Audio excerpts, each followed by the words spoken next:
Thank you, Caroline. Sure. You just laid out a lot of different stories about disinformation that Natasha, excuse me, that Natasha Bertrand had pushed during her time at Politico and at CNN.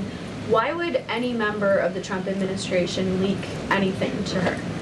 Well, again, as I just said, we're investigating who that leaker was. It could have been someone in the intelligence community, or it could have been someone on Capitol Hill who had access to this document. The FBI is searching for that person. Go ahead. Thanks, Caroline. The president was obviously... clearly it was done to undermine the president, to answer your question. And I'm sorry, I really wanted to follow up on that really quickly. Before the strikes on Iran, we saw a number of other leaks about Tulsi Gabbard, the Vice President Vance. Is there an effort to divide the president's team when it comes to these leaks and which reporters they choose? I do believe there's an effort on the outside of this building to try to divide the president's team on the inside, and sometimes you have to look at these headlines and laugh, because I've been in meetings where I know these things are absolutely not true, and again, we do our best here, I believe, to try to push back and correct the record with all of you, but there is fake reporting. That's just the reality of this country, unfortunately, but I can assure you the president's team is strong, especially the national security team. Everyone is very proud of the president, of our commander-in-chief, and of our military for the successful operation that took place on Saturday night. Thanks, Caroline. The President was obviously very pleased with getting his NATO allies to increase defence spending. He's made the same demands of Asia-Pacific allies of the United States, including Australia, where I'm from. How does the NATO result impact negotiations with Asia-Pacific allies? Does it, for say, strengthen the President's resolve to say, well, you know, our NATO allies have done it, now you need to do it too?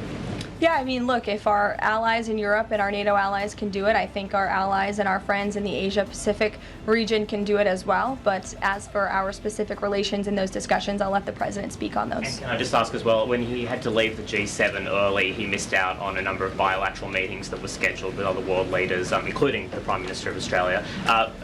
Obviously, President Zelensky, he's managed to meet since then, but are there plans afoot to make up for those meetings with the world leaders that he missed out on? Yeah, I think many of those world leaders understood the situation happening in the Middle East and the urgency and the need for the president to get back to Washington to monitor that situation. And obviously that was the right call, considering the success of not only the operation on Saturday night, but also the ceasefire that the president has since brokered on behalf of not just our country, but the entire world, frankly. But he has made up a couple of those meetings, and he has had direct phone calls with some of those leaders he was supposed to meet with as well.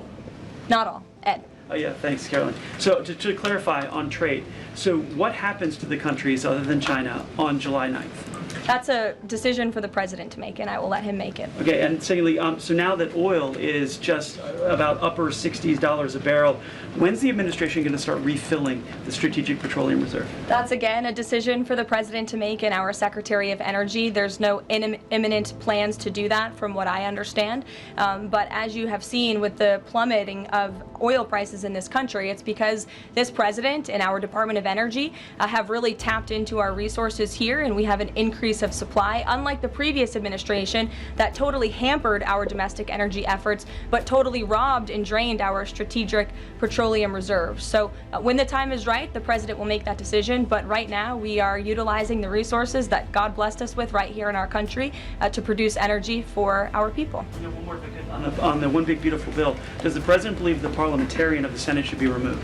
I haven't spoken to him about that, and I'll let him speak on it. However, again, he knows this is part of the process and the inner workings of the Senate, and he wants to see this bill done, and he remains very much engaged in these conversations and in this process with lawmakers in both the Senate and the House side, and the whole White House does as well. In the back, yes, Libby. Thank you, Caroline. Earlier today, the president stated that these photos out of Fordo that were showing nuclear materials being removed, suspected of showing that, were just concrete workers. What intelligence is that based upon? Look, the president shared that statement with all of you, and I already answered the question about whether uranium was moved prior to the strike, and the answer is no. Is there a chance that the DIA report becomes public at any point? I don't think this administration is going to get into the habit of sharing classified, top-secret information. Those classifications exist for a reason, and I wish everyone who had the privilege of looking at these documents would respect that. Daniel? Thank you, Caroline. You've been emphatic that the president's expectations for the One Big Beautiful Bill to hit that July 4th deadline. You had a big meeting on Capitol Hill yesterday with the Republican Study Committee. Did you walk away from that meeting pleased with what you heard? Did it bolster your confidence that Congress is able to meet that the expectation of the president? Yes, I did. The camaraderie at the Republican Study Committee was great.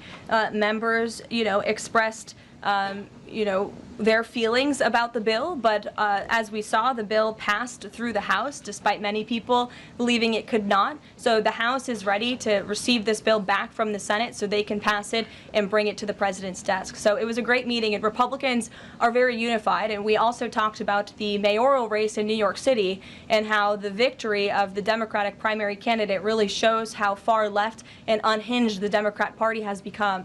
And Republicans truly are on the right side of every issue in this country. We are on the side of no men in women's sports, on the side of low taxes, secure borders. So that was the topic of discussion, and the unity was strong and the camaraderie was high. And I know everyone looks forward to being here at the White House for the bill signing next week.